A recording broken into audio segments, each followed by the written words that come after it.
Making games is hard, but somehow Fruit Ninja and Feed the Deep designer Luke Muscat seems to climb these rocky game dev mountains with ease. Now, it is not easy. It is like a tremendous amount of work. I've been working a lot of overtime.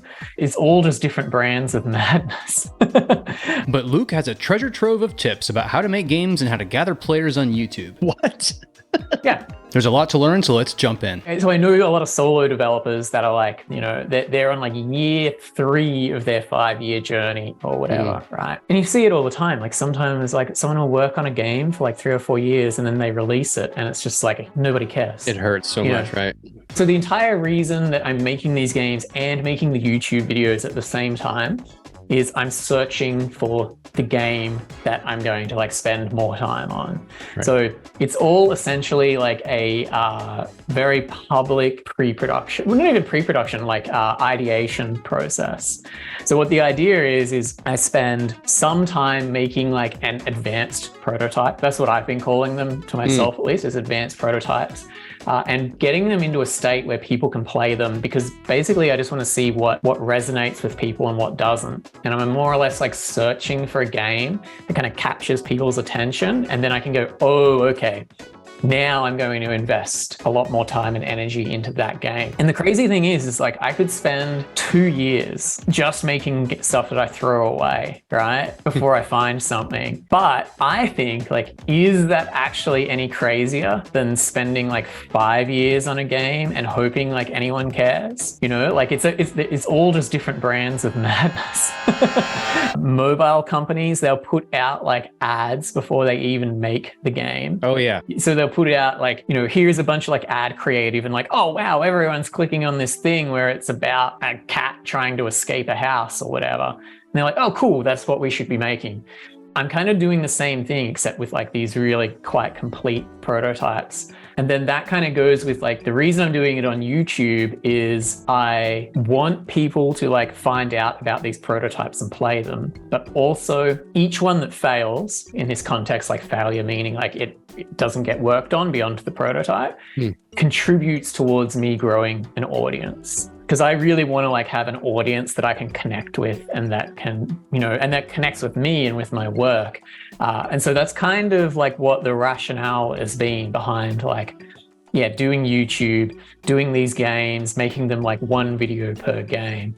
But it is like a tremendous amount of work. Like it's actually like outrageous. The video side is surprisingly not too bad as long as I'm thinking about it while I'm doing it. Like I do a lot of recording while I'm developing, and then I just quickly like annotate like what I did or like if something interesting happened. And then like probably like a whole video takes me like including the last one that I did, including like writing the script, doing all the recording, doing the edit and doing the metadata and getting it onto YouTube and ready to go, was 2 days of work. So it's like pretty fast really, as long as I set myself up for success. Like there's little sections of the script that I'll write like while I'm making the game. It'll be like, oh, I tried this and it didn't work, but it made this funny bug. I can write that little bit of the script, you know, right there into my notes. And then when it comes to like, oh, I actually need to like build a story out of making this game, edit it down to its like most interesting parts. I kind of already have source material there. I'm not trying to just conjure it out of nothing. So right. So while you're making your game, are you creating little pieces of content that you're going to like, will you like, oh, I'm going to take a second to capture some interesting video that happened and then maybe even record some voiceover to go with it? Is that how it is for you? I don't do any voiceover, but I just capture a lot of video. And so sometimes I've been trying to get better at it. When I did the luck of the draw video, which was the auto battler, I just kind of almost recorded everything. I had 380 gigabytes of video. Ooh, what app do you use to edit? And then I was like, oh, this is a nightmare to edit. What do you drag that into then? Is it like, did it have to, like, you know, I use Final Cut Pro. That would take like, you know, the little circle that fills up, that would take like 18 hours on my computer. Like, what do you use to edit your video? I'm using DaVinci Resolve. Okay. And I'm on a MacBook Pro M1. Okay. And is it pretty good, or does it chug with that much so data? Good. Oh, wow. It's like, it's actually incredible how fast it can like crunch things together. All right. Yeah, like often I'll have Unity open and, maybe Blender or maybe Pixelmator or whatever.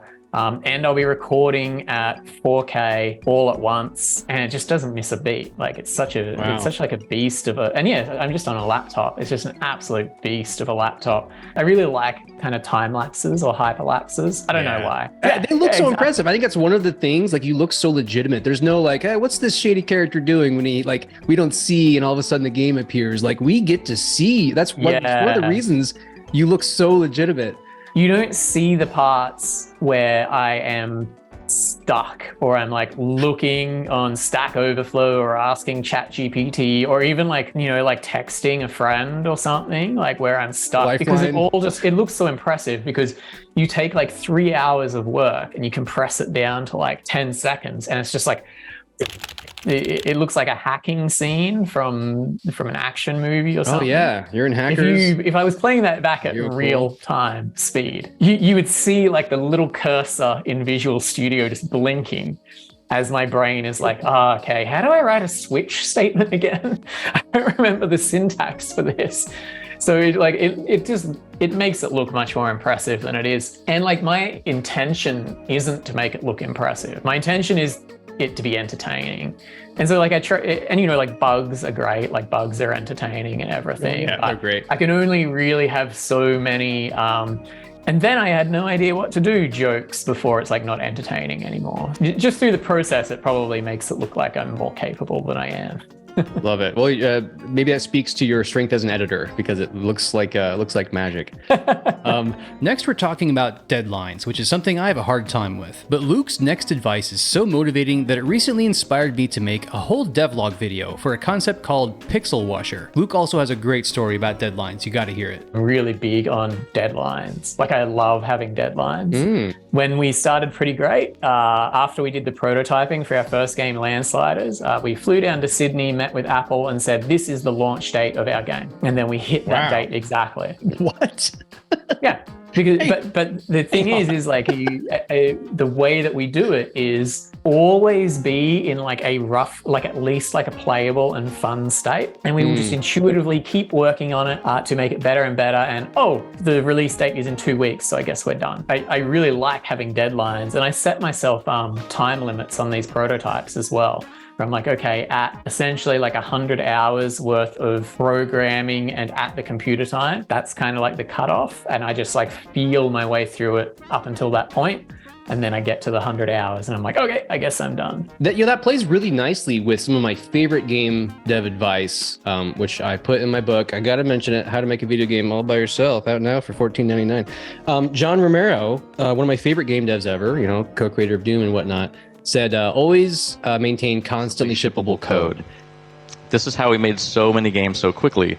We had the whole game designed in our heads. We just needed to quantify what needed to be done and then went about working on it until the game was finished. Advice that comes from great game developers is sometimes so impactful to me that it makes me jump right into action. Luke's clearly effective strategy has convinced me to try developing out in the open instead of, in a vacuum for 9 months. So I had a free weekend coming up and decided to spend about 3 days hacking on a concept that sounded fun and doable. So if you like time lapses, give the Pixel Washer devlog a watch. I don't think I need to tell you to subscribe to Luke Muscat on YouTube, but I'm going to anyway. Also check out our full podcast episode packed with even more game dev and YouTube wisdom. Thanks for watching. Support these videos. Like, subscribe, and consider a copy of my book, How to Make a Video Game All by Yourself.